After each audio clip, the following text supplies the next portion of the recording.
ನೇನೆ ಮಟ್ಟನು municipality నుంచి ಹೋಗಿದ್ದು sports facility మీరు గ్రౌండ్ యాక్షన్ చేసాం లేదు ఇక్కడ ఫస్ట్ టైం చేస్తున్నది మనం అడిగిన మనకి ప్రోగ్రామ్ కావాలి లాస్ట్ టైం ఇచ్చాం sir already last time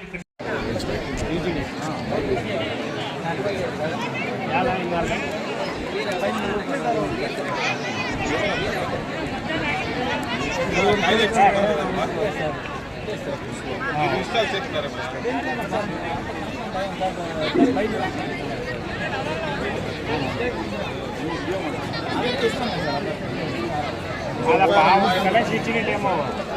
open చేయరా అట్లా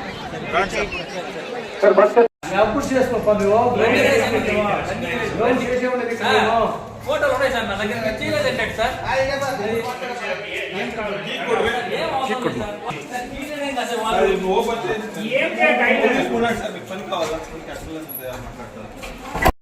ಶ್ರೀನಿವಾಸಪುರದಲ್ಲಿ ಸ್ಪೋರ್ಟ್ಸ್ ಡೇ ಹಮ್ಮಿಕೊಂಡಿದ್ದಾರೆ ಮಕ್ಕಳಿಗೆ ದೈಹಿಕ ಮತ್ತು ತುಂಬ ಇಂಪಾರ್ಟೆಂಟ್ ಪ್ರೋಗ್ರಾಮ್ ಇದು. ಈ ಪ್ರೋಗ್ರಾಮಲ್ಲಿ ಮಕ್ಕಳಿಗೆ ನಾವು ಭಾಷಣ ಮಾಡೋದಕ್ಕಿಂತ ಆ್ಯಸ್ ಎ ಫಿಸಿಕಲ್ ಟೀಚರು BEOಸು ಸ್ಕೂಲ್ ಹೆಡ್ ಮಾಸ್ಟರ್ಸು ಜವಾಬ್ದಾರಿ ತಗೊಂಡು ಇವತ್ತು ಇಂಡಿಯಾ ಅಲ್ಲಿ ಪಾಪ್ಯುಲೇಷನ್ ಇಸ್ ಅಪ್ರಾಕ್ಸಿಮೇಟ್ಲಿ 150 crores ಅಂತಾರೆ. ಇದು ಏನಾಗ್ತದೆ, ನಮ್ಗೆ ಒಂದೇ ಒಂದು ಒಲಿಂಪಿಕ್ ಇದನ್ನು ಬಂದಿಲ್ಲ. ಏನು ಗೋಲ್ಡು ಸಿಲ್ವರು ಇದಕ್ಕೆ ಸೀಮಿತ ಆಗ್ತದೆ. ಏನಂದರೆ ಮಕ್ಕಳಲ್ಲಿ ಇಂಟ್ರೆಸ್ಟ್ ಇಲ್ಲ. ನಮ್ಮಲ್ಲಿ ಫಿಸಿಕಲ್ PT ಮಾಸ್ಟರ್ಸ್ ಏನಿದ್ದಾರೆ ಇವರೆಲ್ಲನೂ ಅಷ್ಟೊಂದು ಕಾಳಜಿಯಿಂದ ಅವ್ರು ನಡೆಸ್ಕೊತಾ ಇಲ್ಲ ಅನ್ನೋದು ಕಂಡು ಬಂದಿರೋದು ಇಲ್ಲಿ ನೋಡ್ತಾ ಇದ್ದಾರೆ. ಇವರು ತುಂಬ ವಿಶೇಷವಾಗಿ ಇದ್ರ ಬಗ್ಗೆ ಕಾಳಜಿ ವಹಿಸಿ ಮಕ್ಕಳನ್ನ ಸ್ಪೋರ್ಟ್ಸಲ್ಲಿ ತುಂಬ ಎಂಕರೇಜ್ ಮಾಡಬೇಕು ಅನ್ನೋದು ಒಂದು ಹಂಬಲ್ ರಿಕ್ವೆಸ್ಟು BEO ಸರಲ್ಲಿ ಮತ್ತು ಸ್ಟಾಫಲ್ಲಿ. ನನಗೆ ಗೌರ್ಮೆಂಟಿಂದ ಇವ್ರಿಗೆ ಏನು ಸವಲತ್ತುಗಳು ಕೊಟ್ಟಿರೋ ಅದ್ರ ಬಗ್ಗೆ ಪೂರ್ಣ ಮಾಹಿತಿ ಇಲ್ಲ, ಅದ್ರ ಬಗ್ಗೆ ನನಗೇನು ಗೊತ್ತಿಲ್ಲ. ಸುಮ್ಮನೆ ನಾನೇನೋ ಅವ್ರ ಬಗ್ಗೆ ಕಾಮೆಂಟ್ ಮಾಡೋದೋ ಇಲ್ಲ ಗೌರ್ಮೆಂಟಿಂದ ಬೆನಿಫಿಟ್ಸ್ ಬಂದಿದೆ ಇಲ್ಲ ಅನ್ನೋದು ನನಗೆ ಗೊತ್ತಿಲ್ಲ.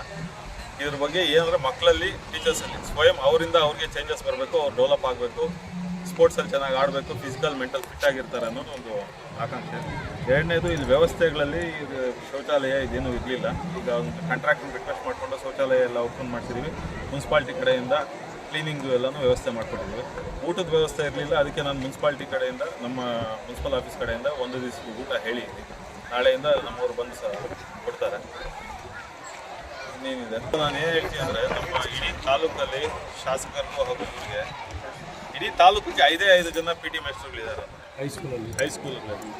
ಇದು ಪೂರ್ತಿ ಏನು ಹೇಳ್ಬೇಕಂದ್ರೆ 5 ಜನ ಯಾರು ಮೇಂಟೈನ್ ಮಾಡೋದು, ಎಂಥ ಕೆಲಸ ಮಾಡಿಸೋದು ಏನೂ ಆಗಲ್ಲ. ಇದ್ರ ಬಗ್ಗೆ ನಾವು BEO ಅವರು DDP ಅವರು ಸರ್ಕಾರಕ್ಕೆ ಒಂದು ಮನವಿ ಕೊಟ್ಟು ಸ್ಟ್ರೈಕ್ ಆಯಿತು ಸರ್.